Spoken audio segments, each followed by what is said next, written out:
Hello guys, welcome to a new video from the channel. This time we check how to back up data in Telegram and transfer data to another device. So let's start.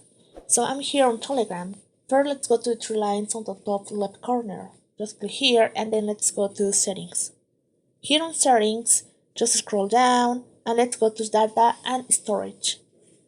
Here just click here on when using mobile data, just click here and just click on hide. Just back and then let's go to connect on Wi-Fi. Just click on hide as well. So just back, and when roaming, just click here on hide.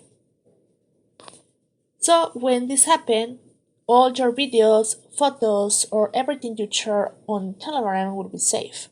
Now, if you want to restore everything in a new device, just click on the login and open your Telegram account in the other device. So all your data will transfer there without any problem. But you have to check first that all this is in high level.